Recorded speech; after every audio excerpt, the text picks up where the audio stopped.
possa meditar um pouquinho, pensar um pouquinho sobre algumas coisas que a palavra de Deus fala pra gente sobre essa questão da autoestima. Jesus estava andando lá pela terra, e num determinado momento em que a multidão estava acompanhando Jesus, né?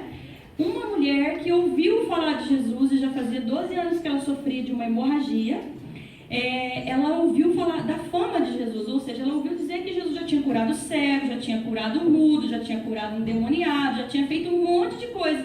Então ela pensou com ela, falou, puxa vida, eu tenho essa hemorragia, mas já gastei tudo, faz 12 anos que eu tento, né, que eu busco, que eu procuro alguma coisa que me faça ficar livre desse mal. E eu não consigo, mas se realmente esse homem, Jesus, tem operado essas maravilhas, se ele realmente tem feito todos esses milagres, então, se eu conseguir, no meio da multidão, só tocar, relar na roupa dele, eu vou ser curada. E aí, ali fala que Jesus, num certo momento, estava passando, ela conseguiu tocar na roupa de Jesus, né? E ali, naquele mesmo momento, ela foi curada. Depois a gente vai falar um pouquinho mais dela, mas é só para a gente ir entendendo o que eu quero falar e por que eu falei dessa mulher. A gente vai entender daqui a pouquinho, tá bom?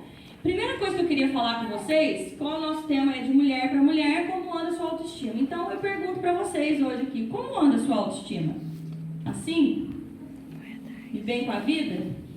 Ou assim? Responde para você mesma, não precisa responder para ninguém. Porque quando ela tá assim, ó, a gente até fala para todo mundo, né? Mas quando ela tá assim, ó, a gente já não fala muito, né? A gente tenta esconder, tenta disfarçar, né? Então, gente, vamos lá. Quando a gente fala em autoestima, o que você pensa? Alguém quer sugerir alguma coisa? Quando eu falo assim, vamos falar sobre autoestima, vou dar um evento para mulheres, vou falar sobre autoestima, que mulher adora falar de autoestima. O que vocês pensam? Vai falar de quê? Da pessoa estar bem consigo mesma. O que mais que a gente lembra quando a gente fala assim, que a gente pensa? Amor próprio. O que mais? Vaidade. O que mais? Alegria. O que mais? Tá bom? Mas a verdade é que a gente pensa, a gente a gente compara muito a palavra, né, autoestima, com beleza, né, com estar bem arrumada. Quando você fala assim, quando você olha, por exemplo, né, as mulheres na televisão, igual a Lu falou nas revistas, a gente acha que aquelas mulheres têm a autoestima, lá em cima, né? Lá, tá top, tá no topo a autoestima delas. E a gente vai descobrir o que é autoestima de verdade, pra gente entender se eu estou bem ou se eu não estou bem, pra gente saber de verdade como anda a nossa autoestima. Porque às vezes a gente até acha que tá bem, e às vezes a gente acha que tá muito mal e não tá tão mal também. Né? Então vamos descobrir o que é autoestima. Algumas definições. Se você olhar no dicionário, o dicionário, né, em geral, vai falar pra você assim, ó, que autoestima é a apreço ou valorização que uma pessoa confere, ou seja, ela é o apreço ou valorização que uma pessoa dá a si mesma, permitindo-lhe ter confiança ou não, né, nos seus próprios atos e pensamentos. Então, o que o dicionário fala? Que autoestima é aquilo que você pensa e o valor que você dá a você mesmo, ou a você mesma, né, no nosso caso aqui, só a mulherada, e o valor que você dá e a confiança que você tem naquilo que você é, naquilo que você pensa, nas suas atitudes, nos seus comportamentos.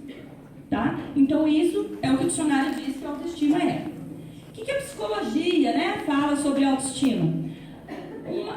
Uma das definições dentro da psicologia é que ela, opinião acerca de si, somada ao valor ou sentimento que você tem de si mesmo e adicionada a todos os demais comportamentos e pensamentos que demonstrem confiança, segurança e o valor que o indivíduo dá a si mesmo, nas relações e nas interações sociais, tá? Então a psicologia fala isso, que a autoestima, na verdade, ela é o quê? É a imagem que você tem de você mesmo com relação aos seus pensamentos, aqui pensamentos, palavras, atitudes, a forma de relacionamento, ou seja, o todo seu, como você fala, como você se veste, como comporta. Tudo isso forma uma imagem de você mesmo, que é o que a gente fala, autoimagem. E aí, o valor que você dá a essa autoimagem, ou seja, a imagem que você dá, que você faz de você mesmo, ou de você mesma, é chamado de autoestima. Então, é auto no sentido de ser estima que você tem de você mesmo, tá bom? Outra definição que a psicologia dá é que a autoestima é uma avaliação subjetiva. Olha que interessante. É uma avaliação subjetiva que uma pessoa faz de si mesma como sendo intrinsecamente positiva ou negativa em algum grau. Então, é uma avaliação subjetiva. O que é algo subjetivo? É algo que não tem comprovação física, não é palpável, não é contato, não é mensurável fisicamente falando.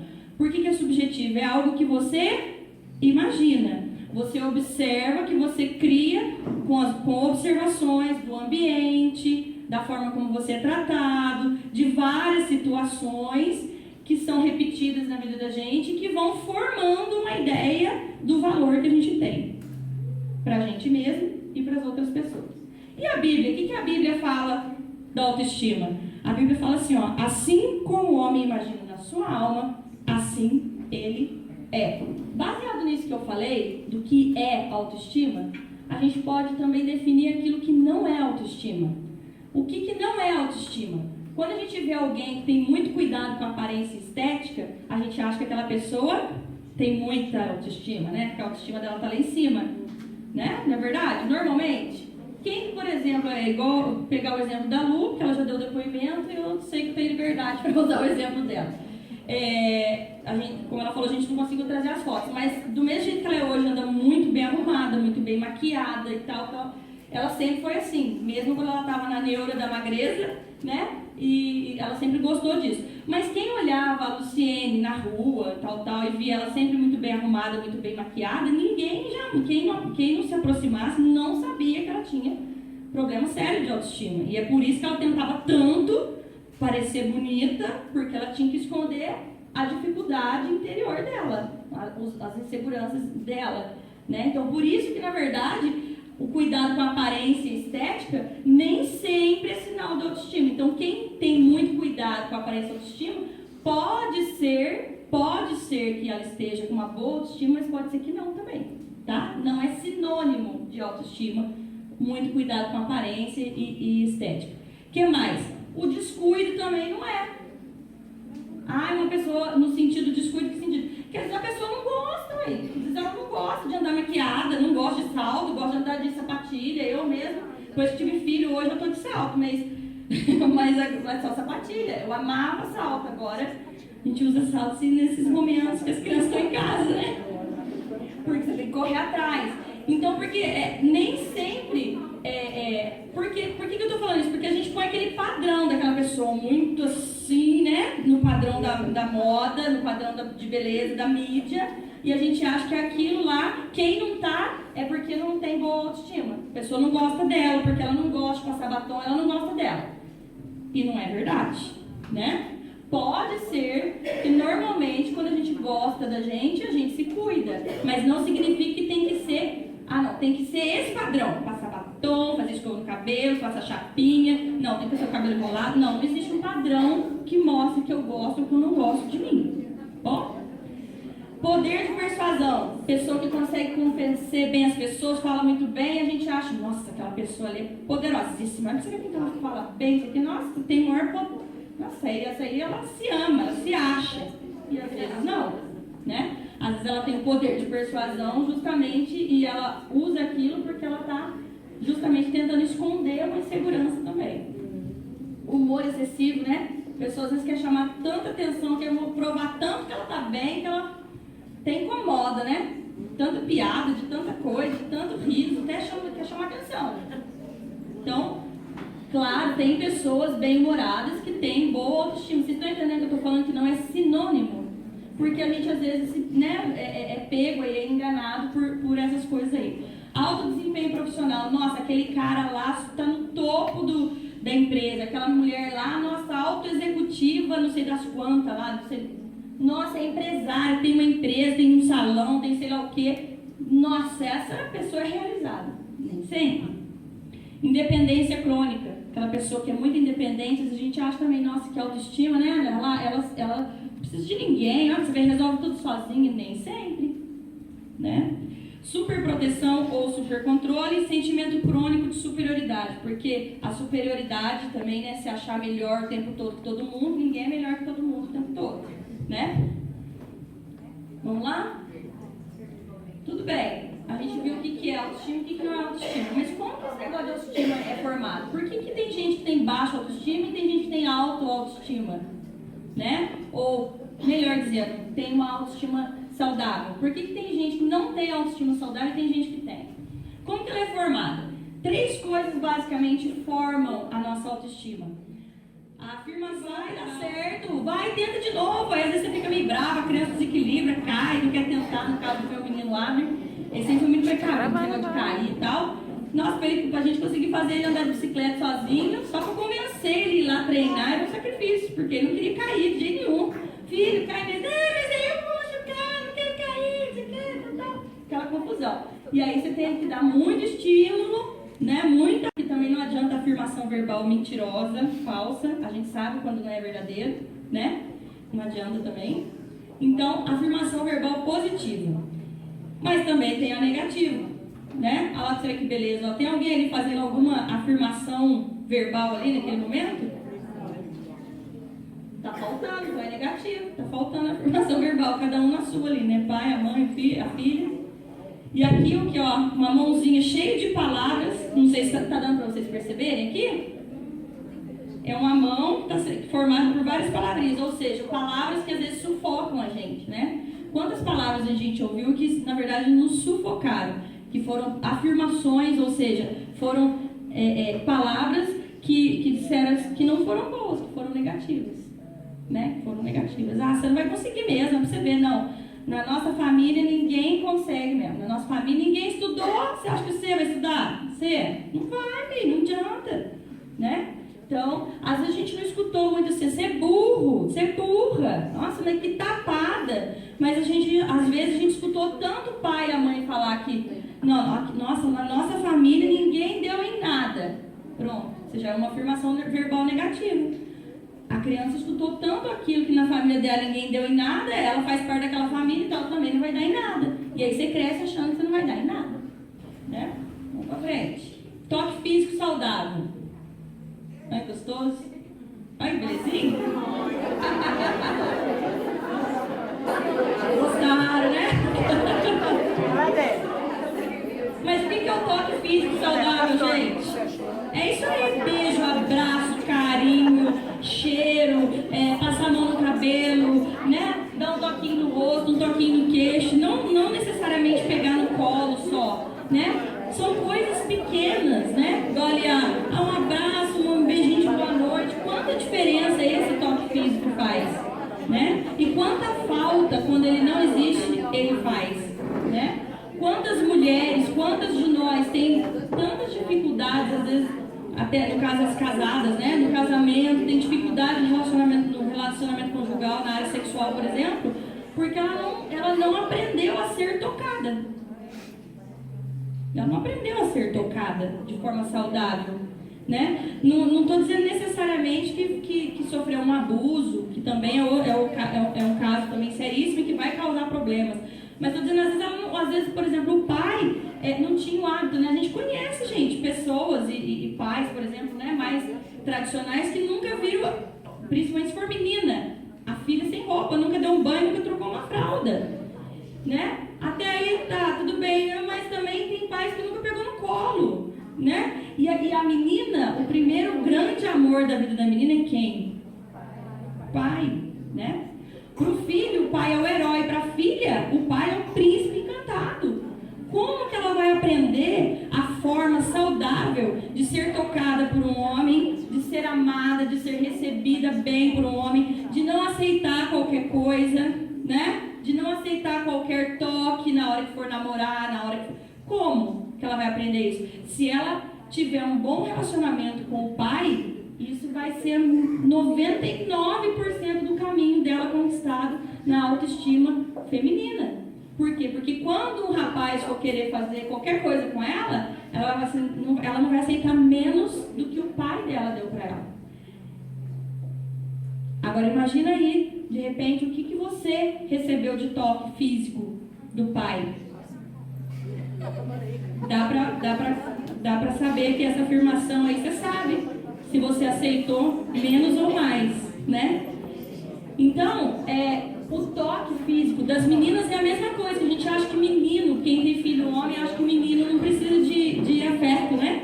Ah, menina é moleque, não tem nada disso não. Por que às vezes os meninos crescem sem saber dar carinho e coisa, né? E tratar a mulher bem? Porque ele não recebeu da mãe, ele não sabe também que jeito que é. Que jeito que esse negócio de dar beijo na mãe, dar beijo na mulher, respeitar uma mulher pelo que ela é, né? Saber elogiar uma mulher. Aonde que ele aprende isso? Com a gente, com a mãe. E às vezes a gente não aprendeu, né? Os nossos maridos talvez não tenham aprendido, os namorados, né? Vamos lá. E o toque físico negativo. Gente, não estou falando aqui de correção, tá? Mas isso aqui não é correção. Isso aqui não é correção. Fala Deus. E isso aqui não é correção.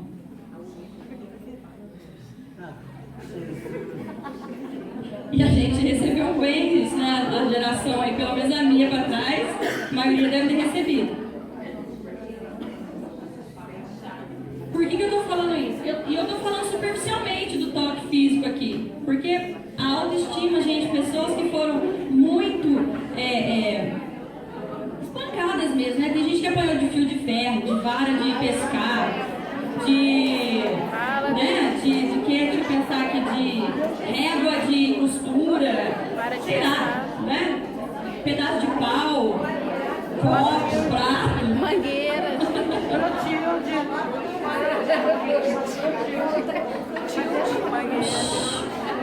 Mas a verdade é que isso não é correção.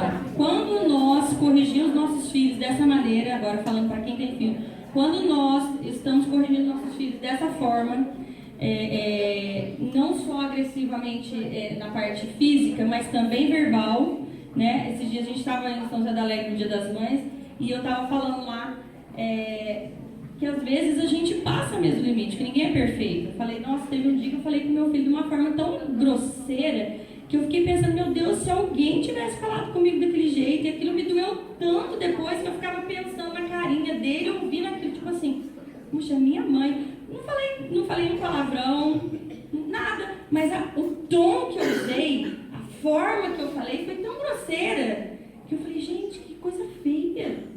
Que falta de educação, que grosseria. Aí eu falei, eu tive que ir lá e consertar, né? Filho, olha, a mamãe falou com você de uma forma errada e tal, tive que pedir perdão. E a gente não pode ter medo e vergonha de falar para os filhos que a gente também erra. Como que eles vão aprender a pedir perdão? Quando eles virem a gente pedir perdão. Né? Pedir e reconhecer o erro da gente também.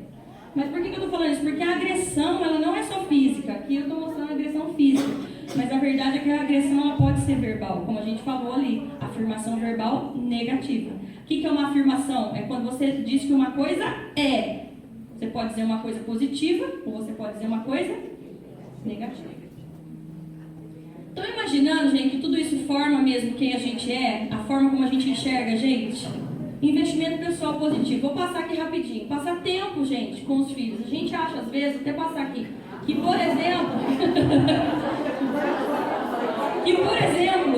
não, mas eu fico com minhas filhas, eu saio toda vez, uma vez na semana, pelo menos, eu saio para passear com a minha filha. Vai com ela no supermercado. Não é investimento pessoal. Você está indo fazer compra, não tem ninguém deixar a criança não tem idade de ficar sozinha, você tem que levar. Então, isso não é investimento pessoal. O que é investimento pessoal? Opa, deixa eu voltar aqui só um pouquinho. Investimento pessoal é quando você percebe que alguém investe tempo em você. Esse tempo pode ser até pequeno, mas se ele for realmente de qualidade, e se naquele momento que você tiver com aquela pessoa, seja seu marido, seu filho, seu pai, sua mãe, sua irmã, seu amigo, Se naquele momento que você estiver com aquela pessoa, você estiver realmente presente ali, dando tudo de você naquele momento ali, sabe? Ouvindo com atenção, né? Hoje em dia é terrível o negócio do celular e eu me coloco junto, que a gente pega o tempo todo, né? Mas não tem coisa pior do que você estar conversando e a pessoa tá no celular, gente. Não só um minutinho, não só um negocinho. Eu também já fiz isso, não tô falando que a gente nunca faz, mas tem gente que o tempo todo ela não consegue sair daquilo, né? Então, às vezes a gente tá com os filhos, mas tá no celular, a gente tá com os filhos, mas tá no notebook, tá com os filhos, mas tá na internet fazendo não sei o quê. É estar com os filhos? É estar com o marido? Igual aquela fotinha que a gente viu antes lá, né? Estavam os três, o pai, a mãe e a filhinha, eles estavam juntos? Tinha algum investimento pessoal ali de um para o outro? Não. Então essas três coisas formam a nossa autoestima, basicamente, tá? Afirmação verbal, toque físico e investimento pessoal. Quanto que você teve de afirmação verbal positiva? E quanto que você teve de afirmação verbal negativa? Quanto que você teve de investimento pessoal? Seu pai e sua mãe sentar com você, cantar uma musiquinha, contar uma historinha. Quanto você teve disso? Porque isso mostra para a criança que ela é importante. Puxa, meu pai, minha mãe, nossa, minha mãe tem... Né? Porque para eles a gente é heroína, né? Mulher Maravilha. A gente faz tudo e eles acham que a gente não fez nada, né? Mas no fundo, eles sabem. A gente está cuidando da casa, a gente está trabalhando fora, e chega em casa. A gente faz tudo aquilo e aí, num determinado momento, imagina pra você ver, gente. Para e pensa. Se você não teve isso, mas eu não tive isso, eu não sei fazer. Precisamos aprender, como diz a Lu, que bate esse cabelo e vamos aprender a fazer. Porque fez falta para nós, vai fazer falta para os nossos filhos. Imagina você ver, você a Mulher Maravilha, faz tudo, você sabe fazer tudo, você sabe onde está tudo, você leva para a escola, você traz da escola, você não sei o que, não sei o que. Mas num momento você senta e vai montar quebra-cabeça para o seu filho. Num momento você para e não sabe jogar xadrez, e você tem que aprender as regras do xadrez, você não sabe, e vai ter que aprender, e vai ter que escutar e explicar para você, ele também não sabe explicar direito, então você vai ter que aprender. Esses dias eu pegou minha mãe lá, né? Não, vó, minha mãe não, e a minha mãe sentou e ele ficou lá, que explica, que não explicou nada, né? Mas a gente jogou xadrez, pra ele jogou xadrez, ele tá com alegria porque jogou xadrez com a avó, com a mãe, com o pai, né? Então imagina aquela pessoa, o pai que chegou do trabalho, tal, nossa, meu pai é meu herói, meu pai que vai lá, que consegue o dinheiro, que faz as coisas, traz pra casa, aquela coisa tudo, mas tem um momento que ele para tudo pra ficar um pouquinho comigo, né? Imagina como a pessoa se sente importante, a criança se sente importante. Como eu e você nos sentiríamos importantes se a gente não teve, ou se a gente teve, como que foi importante, né? Como que foi legal, como que isso fez bem pra gente. Então vamos lá, o que é uma boa autoestima, né? O que é ter uma autoestima saudável? Acreditar firmemente, estar disposta a defender certos valores. Gente, quem tem sinal de que tem uma boa autoestima, não perfeita, mas uma boa. Quando a pessoa ela acredita firmemente numa coisa, ela tem segurança de colocar a opinião dela, não é ser soberbo, arrogante, né, engolir os outros, não é isso, mas ela tem segurança, ela não tem medo de falar, por exemplo, não, eu gosto de, sei lá, você vai na igreja, você carrega a Bíblia por aí, não, só gosto, carrego, vou. Ela tem convicção daquilo, não tem insegurança em colocar aquilo. Você não gosta, por exemplo, quem é vegetariano, né? Não, você não come carne não, de jeito nenhum, não como, e defende aquela linha ali, por exemplo, né? Um indício de que a pessoa tem uma boa autoestima. Uma pessoa que não pensa muito no passado nem no futuro, né, gente? Por quê? Porque a pessoa vive o presente, porque o passado não volta mais, não tem o que mudar. O passado só serve para uma coisa, explicar o nosso presente. E o futuro? Serve para quê? A gente ficar desesperado, ansioso, pensando, desesperado para ver o que vai acontecer? Não. Serve para a gente entregar ele nas mãos de Deus. Porque a gente não sabe se a gente vai viver daqui a um minuto. Né? Autoconfiança diante de problemas. Tem problema, tem um possível problema, a pessoa já fica desesperada. Se a pessoa não tem uma certa segurança, não, peraí, vamos ver primeiro o que está acontecendo. Peraí, vamos entender direito. demonstra uma boa autoestima. Não se deixa ser manipulado. Sabe aquela pessoa que cada hora está numa opinião porque ela fica sendo manipulada, porque ela não consegue dizer não, ela não consegue firmar, não consegue fazer exatamente essa primeira coisa aqui, defender uma coisa que ela acredita. Ser capaz de desfrutar de coisas boas da vida, né? Esses dias mesmo eu estava lembrando, eu falei assim, gente, que coisa terrível, né? Às vezes a gente, é verdade, a gente corre tanto, faz tanto, que você fala assim, nossa, parece que a gente não consegue sentar um minuto assim e ficar sem fazer nada, né? Sem fazer nada. Então a gente precisa aprender a desfrutar das coisas boas da vida. Saber respeitar as regras de convivência. Gente, às vezes a gente acha, fulano de tal é arrogante, se acha o máximo, que não respeita nada, tudo é do jeito dele, tudo é do jeito dela. A gente acha que a pessoa se acha o máximo, mas no fundo, as pessoas que têm muita dificuldade com regras de convivência, né, com limites, são pessoas com baixíssima autoestima. Então ela tem que se impor, porque quem tem uma boa autoestima e sabe quem é, o valor que tem, ela não precisa impor nada, ela é. Então ter uma autoestima saudável é ser capaz de enxergar a si mesmo num todo, corpo, alma, espírito, de forma equilibrada, com autoaceitação. É o que a Lu falou. Eu posso querer perder mais 5 quilos? Claro que posso. Né? Para ficar mais saudável, ter mais disposição, posso. Mas eu não posso morrer e achar que eu sou a pior pessoa do mundo se eu não perder os 5 quilos. Porque o meu valor não está no número que está na balança. Existem outras coisas que dão, né? Que mostram o valor que eu tenho, né? Que nós temos. Então, ter autoaceitação. Mesma coisa se você ficar, não gosta, nascer negra, não gosta de ser negra. Vai morrer infeliz, filha. Porque você não vai mudar nunca isso. Olha o Michael Jackson. Né? Olha o Michael Jackson. Morreu infeliz, tentando virar branco, mas...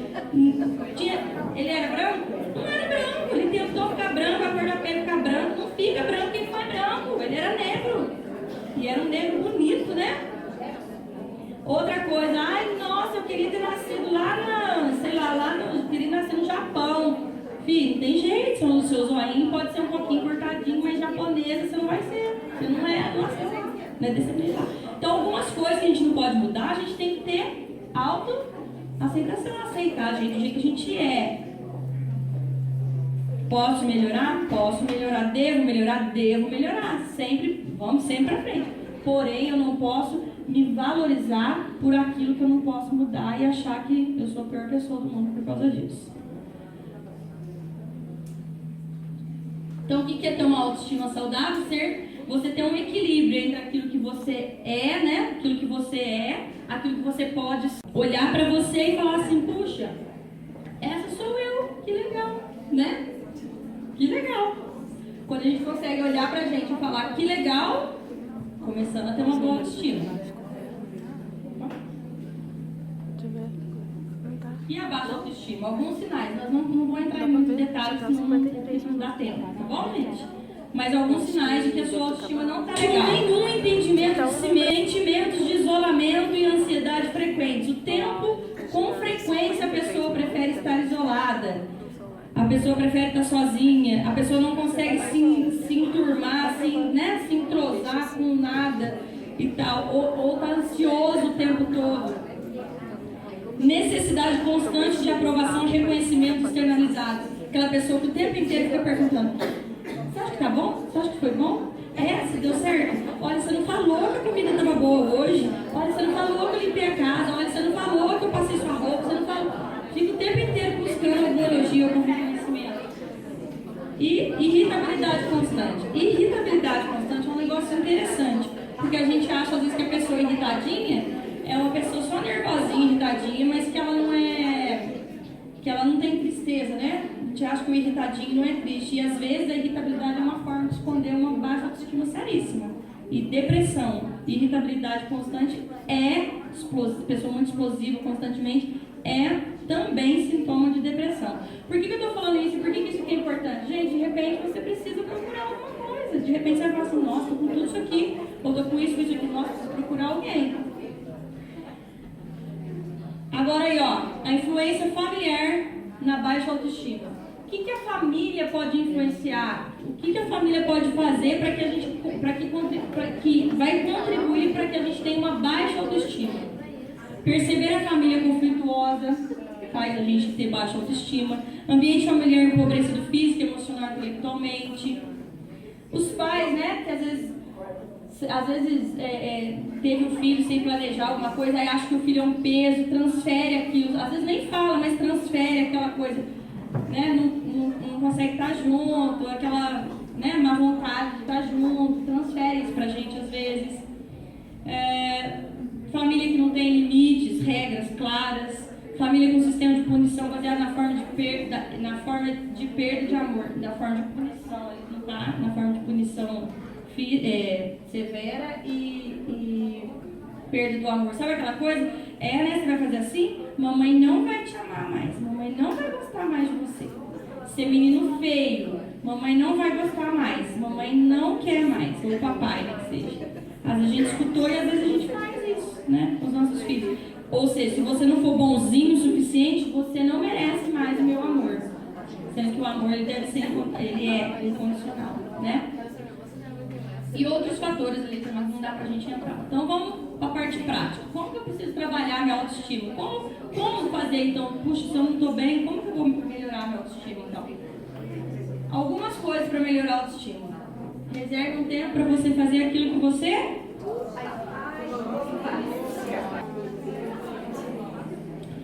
Outra coisa que a gente precisa fazer para melhorar a nossa autoestima: procurar ajuda. Amigos de confiança, às vezes, né? A gente tem aqueles amigos com quem a gente pode contar, que a gente pode falar. Tem que ser, mas você precisa, às vezes, de pessoas que vão. Às vezes não, você precisa de pessoas que vão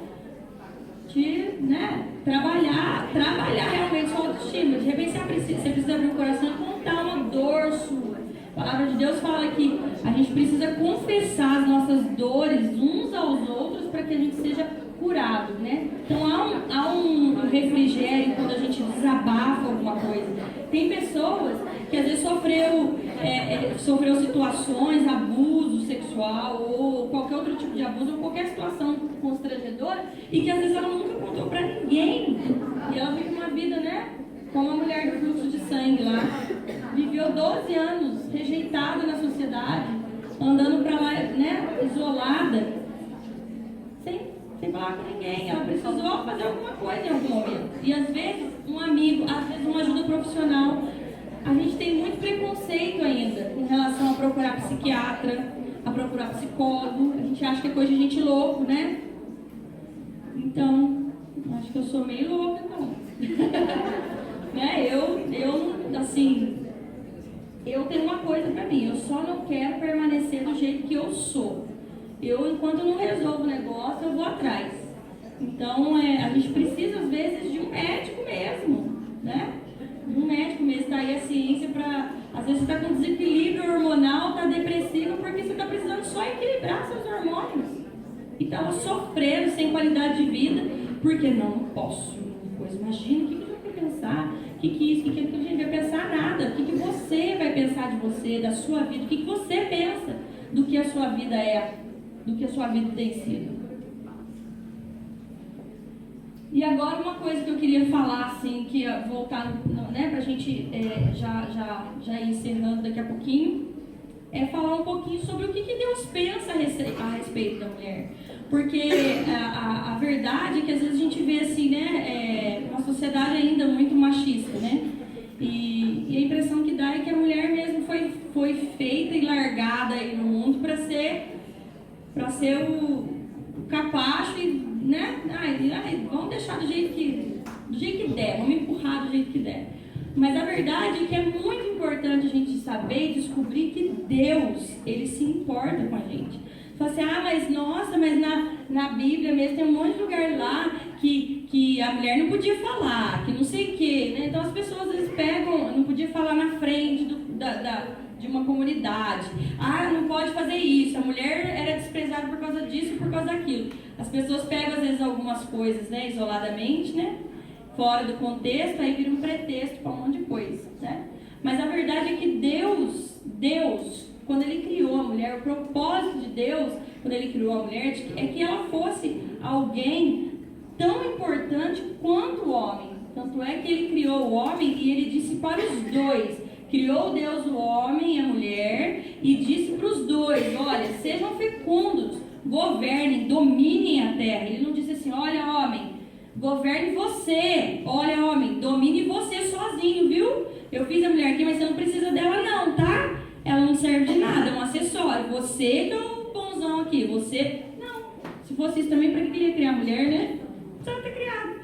Pelo contrário, Deus colocou a mulher numa posição de muita importância. Tão importância que quando tem um texto, nós não vamos ler aqui para ganhar um tempo, mas que ele compara a nação de Israel, né, o povo que ele separou para ser dele, a uma mulher, uma rainha, uma princesa. E ele fala que ele viu essa nação, essa menina, essa mulher nascer, viu ela envolta ali no sangue ali e tal. Ele faz uma comparação muito bonita lá em Ezequiel 16, falando que ele viu Israel nascer e como uma mulher ele viu ela desenvolver e se tornar formosa, grande. Quer dizer, se Deus tivesse algum preconceito com a mulher, ele não ia comparar o povo dele, o povo de Israel, com a mulher, né? Ia comparar com o homem, né? Não seria legal? Não, deixa eu comparar ele com um homem. Não, ele comparou a uma mulher. Uma outra questão que eu queria colocar aqui é sobre a mulher samaritana. Nós também não vamos ler esse texto para a gente ganhar um tempinho aqui.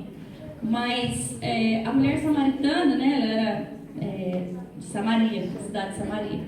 E na época que Jesus esteve aqui na terra, os samaritanos não se davam bem com os judeus. Eles não podiam conversar, eles não podiam ter nenhum tipo de relacionamento. Mas houve um dia em que Jesus estava cansado, ele ficou sentado na beira, na beira do poço lá e os discípulos saíram e ele foi. E uma mulher chegou para tirar água, ele pediu água para ela e ela falou assim, mas por que você está falando comigo? O senhor é judeu, eu sou samaritana, além de tudo eu sou mulher. E aí ali naquele momento ali, Jesus ele passa ali a ter um diálogo com aquela mulher, de forma que ele vai tocando em alguns pontos da vida dela, mostrando para ela o quanto ele a conhecia, né, como Deus, como ele a conhecia, e como era importante para ele, como ela era importante para ele, né? E aí vai ali, e depois quando os discípulos chegam e veem os dois conversando, eles ficam ali apavorados, assim, nossa, mas o que é isso, Senhor? Como assim, né? E ali Jesus, independente da situação toda ali social, ele se preocupa com aquela mulher de uma forma muito bonita. Depois, né, se alguém quiser ler em casa, pode ler. A outra passagem linda que eu acho que é essa da mulher adúltera, assim, que como Jesus ele se importa mesmo com a gente.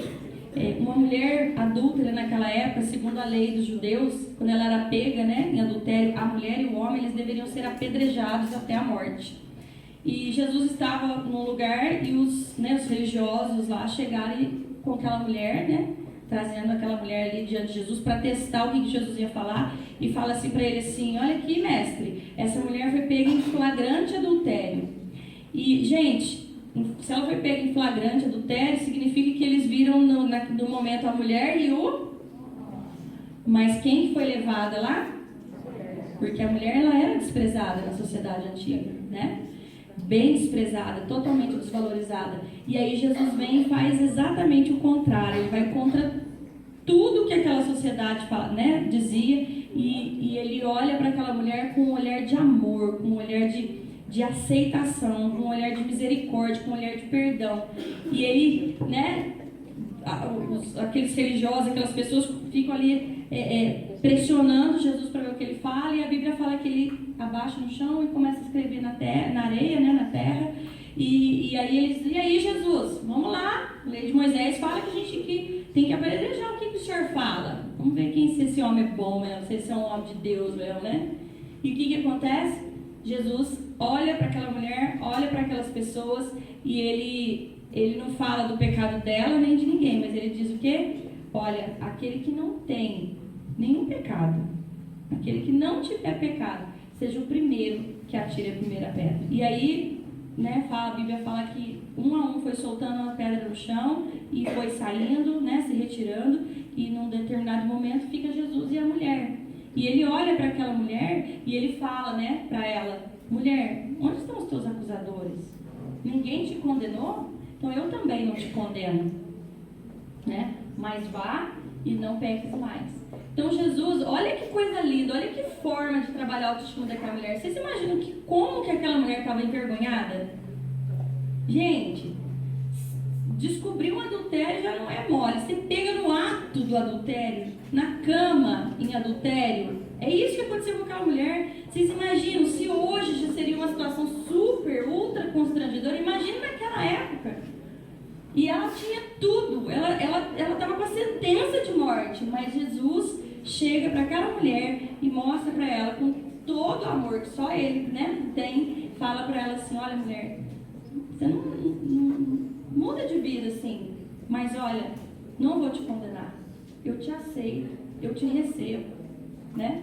Você é importante, você pode ser melhor, você pode ser diferente, você pode trilhar um outro caminho que não seja mais esse do pecado, do adultério, né, de uma vida assim, fora da presença de Deus, fora da palavra, dos princípios da palavra de Deus. Você pode, eu acredito em você, você consegue, você pode ser diferente daqui para frente. Olha que coisa linda, né? Jesus olhar para ela e falar: olha, mulher, ninguém te condenou? Eu não te condeno. E ele poderia condená-la, né? Ele era o próprio Deus, ele poderia condená-la, mas ele não condenou. E a última aqui, que foi o texto que nós lemos, que é da mulher, né, que tinha um fluxo de sangue, ou mais claramente falando, a mulher que tinha uma hemorragia. Gente, a mulher que tinha, naquela época, existia uma lei que falava que a mulher, durante o período de menstruação, o homem não podia se chegar a ela, que se ele se chegasse, ele se tornaria imundo, qualquer pessoa que tocasse nela também ficaria imundo e tal, né, seria considerado imundo, aí tinha que apresentar um sacrifício lá para se purificar, tal, para poder voltar ao convívio, vamos dizer assim, religioso ali, né, a comunidade ali e tal. E essa mulher, gente, ela não estava 3, 4, 5 dias, vamos dizer assim, menstruada. Ela não estava uma semana com fluxo de sangue, né? Hoje a gente tem absorvente de tudo quanto é jeito, né? E já é terrível menstruar, né? Uma chatice quem menstrua, né? Mas imagina, aquela mulher não estava um mês, ela estava 12 anos com aquele fluxo de sangue. Então ela era uma mulher totalmente à margem da sociedade, totalmente fora do convívio social, totalmente desprezada, porque quem tocasse nela e quem ficasse perto dela seria imundo. Ninguém quer ser imundo, então ninguém convivia com aquela mulher. E a Bíblia fala que ela gastou tudo que ela tinha sem ter nenhum proveito, porque ela não foi curada. Pelo contrário, o texto ali fala, pelo contrário, ela foi ficando cada vez pior. Mas houve um momento em que ela ouviu falar de Jesus. Como hoje nós estamos falando aqui que Jesus se importa comigo, que Jesus se importa com você, né? Como a Lu falou aqui, não, Deus me curou dessa coisa negativa, dessa autoimagem negativa, essa coisa toda. E aí nós estamos ouvindo aqui hoje que há um Deus, que existe alguém que se importa comigo e com você, que se importa com a sua dor, que se importa com a sua autoimagem, como você se enxerga. Porque Ele, quando olha para mim, quando olha para você, Ele não vê aquilo que o mundo causou de dor, de ferida, de machucado na gente. Ele vê o propósito que Ele tinha quando o espermatozoide do seu pai e o óvulo da sua mãe se juntaram. Poderia ter sido qualquer outro espermatozoide e você não estaria aqui hoje. Mas você está aqui hoje porque Deus tem um propósito na sua vida. Deus tem um propósito no seu nascimento. Ah, mas você não sabe, a mãe é mais solteira, eu nem sei quem que é meu pai. Deus tem um propósito no seu nascimento. Deus tem um plano, algo especial para mim e para você. Não importa a forma como você foi concebido. O que importa é que Deus permitiu que você viesse à existência, que eu viesse à existência, que nós estivéssemos aqui hoje. E por causa disso é que Ele hoje trouxe cada um de nós aqui para que a gente ouvisse que há alguém que se importa conosco. Talvez a vida, talvez a nossa família, né? Por falta de conhecimento, por falta de, né? Por tantas situações, não soube construir em nós uma boa autoestima, uma autoestima saudável, que permitisse que a gente se sentisse bem, se sentisse realizado, se sentisse feliz, bonito, importante. Talvez a vida não permitiu isso para nós, mas nós estamos aqui hoje, eu estou aqui hoje, nós estamos aqui hoje para dizer para você que existe alguém que é um modelo perfeito para que você então passe a olhar para ele e nele você possa descobrir que você é importante, que você tem um propósito, que Deus tem um propósito na sua existência, que é Jesus. Quando aquela mulher com fluxo de sangue, ela tocou em Jesus, o que fez Jesus parar? Foi o toque daquela mulher. Então, de repente, está faltando só isso. Nós nos levantarmos da nossa sujeira, das nossas dores, sabe, das nossas feridas que de repente está sangrando aí, eu não sei há quantos anos, há quanto tempo, né? Não sei. Tem gente que às vezes tem, sei lá, 40, 50, 60 anos e está sangrando uma vida inteira. Uma vida inteira. Sangrando. Né? Talvez não fisicamente, mas o coração sangrando. Né? O coração machucado, o coração cheio de dores, cheio de trapo de imundícia, né? Como a palavra diz. Mas existe alguém que se importa com você. Existe alguém que quer parar, sabe? E olhar para você, sabe? Pegar você no colo e falar para você, olha, a vida não te trouxe, né? Não te trouxe nada de bom de repente, mas eu posso mudar a sua história, né? Jesus, ele está a todo momento com os braços estendidos, com as mãos estendidas para tocar a nossa vida e curar o nosso coração.